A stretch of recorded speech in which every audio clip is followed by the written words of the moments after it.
Muy buenos días amigos, los saluda con el afecto de siempre su amigo Jesús Vázquez Trujillo en un programa más de mitos y novedades en la historia de México.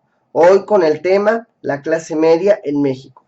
Seguramente todos hemos escuchado el término clase media, pero pocos sabemos qué es y a qué se refiere. Según estadísticas del Instituto Nacional de Geografía y Estadística, INEGI, existen varias clases económicas, que son clase alta, clase media alta, clase media baja y clase baja. La clase no es otra cosa sino el nivel económico al que determinado porcentaje de la población de un país pertenece. Pero, ¿qué es y cómo surgió la clase media?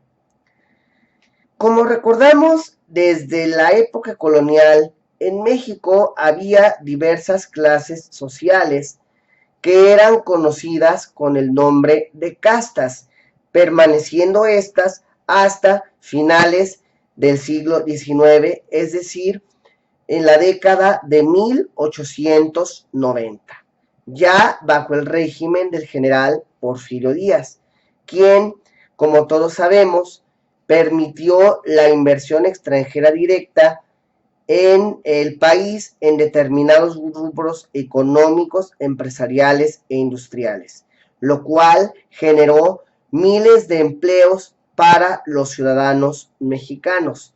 Lo mismo sucedió en los tres niveles de gobierno, federal, estatal y municipal, ya que varias personas entraron a trabajar a las dependencias de gobierno, lo cual le permitió a los jefes de familia darles a sus hijos y familia o esposa nivel decoroso, pero sin privaciones.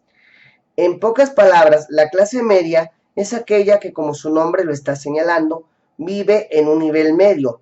No es millonaria, pero tampoco pobre. Es decir, vive de una manera decorosa, pero sin sufrir privaciones económicas. Desgraciadamente, en el año de 1910, una vez que estalla la Revolución Mexicana, la clase media ve truncado su modus vivendi debido a que varias empresas quiebran y por lo tanto son despedidos. Eso sin contar con que debido a los constantes combates, sus horarios de trabajo se vieron completamente desestabilizados. La clase media retoma su modus vivendi eh, en la década de 1920 con Álvaro Obregón y Plutarco Elías Calles en la presidencia respectivamente, cuando inicia la reconstrucción del país. Una vez que el general Lázaro Cárdenas asume el poder en el año de 1934, la clase media se ve afectada porque el general Cárdenas empieza a crear una serie de políticas públicas encaminadas a beneficiar a la clase obrera y al campesinado, es decir, a lo que comúnmente se conoce como el proletariado o las clases más vulnerables.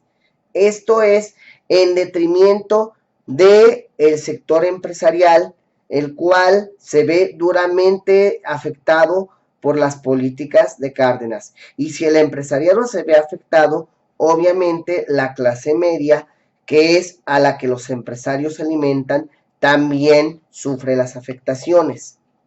Por lo cual la clase media empieza a organizarse en diferentes asociaciones para combatir a Lázaro Cárdenas, a quienes despreciaban llamándole el trompudo y generándole un cuplé peyorativo cuya primera estrofa rezaba más o menos así: un presidente obcecado de proletaria manía es peor que un chivo enjaulado en una cristalería, haciendo alusión a lo perjudicial que resultaba la política cardenista para la clase media.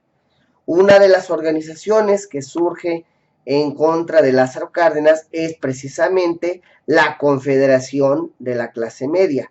Afortunadamente, en la década de 1940 asume el poder el general Manuel Ávila Camacho, un hombre de visión más moderada, más conservadora, con miras a beneficiar al sector empresarial, lo cual hace que la clase media vuelva a recuperar su modus vivendi y su nivel de vida acostumbrados.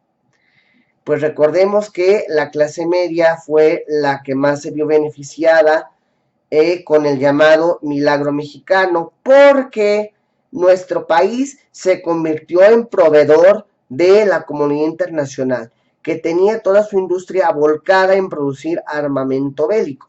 Es decir, México entonces les proporcionaba mano de obra barata, así como todas las materias primas que necesitaban para el desarrollo de las actividades cotidianas.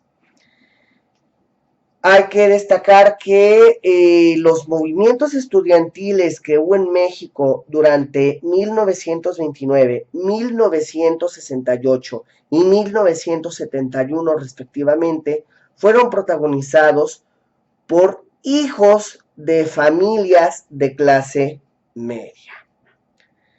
Muy bien, amigos, yo me despido, no sin antes recordarles que me pueden contactar en mi página de Facebook, Mitos y Novedades en la Historia de México, a través de mi Facebook personal, Jesús Vázquez Trujillo, a través de mi correo electrónico jjvt1984 me puede leer a través del diario digital La Otra Plana, con sede en Torreón, Coahuila, todos los viernes, y del diario Verdades Guanajuato, con sede en Guanajuato Capital, todos los jueves. Muchas gracias y hasta la próxima semana.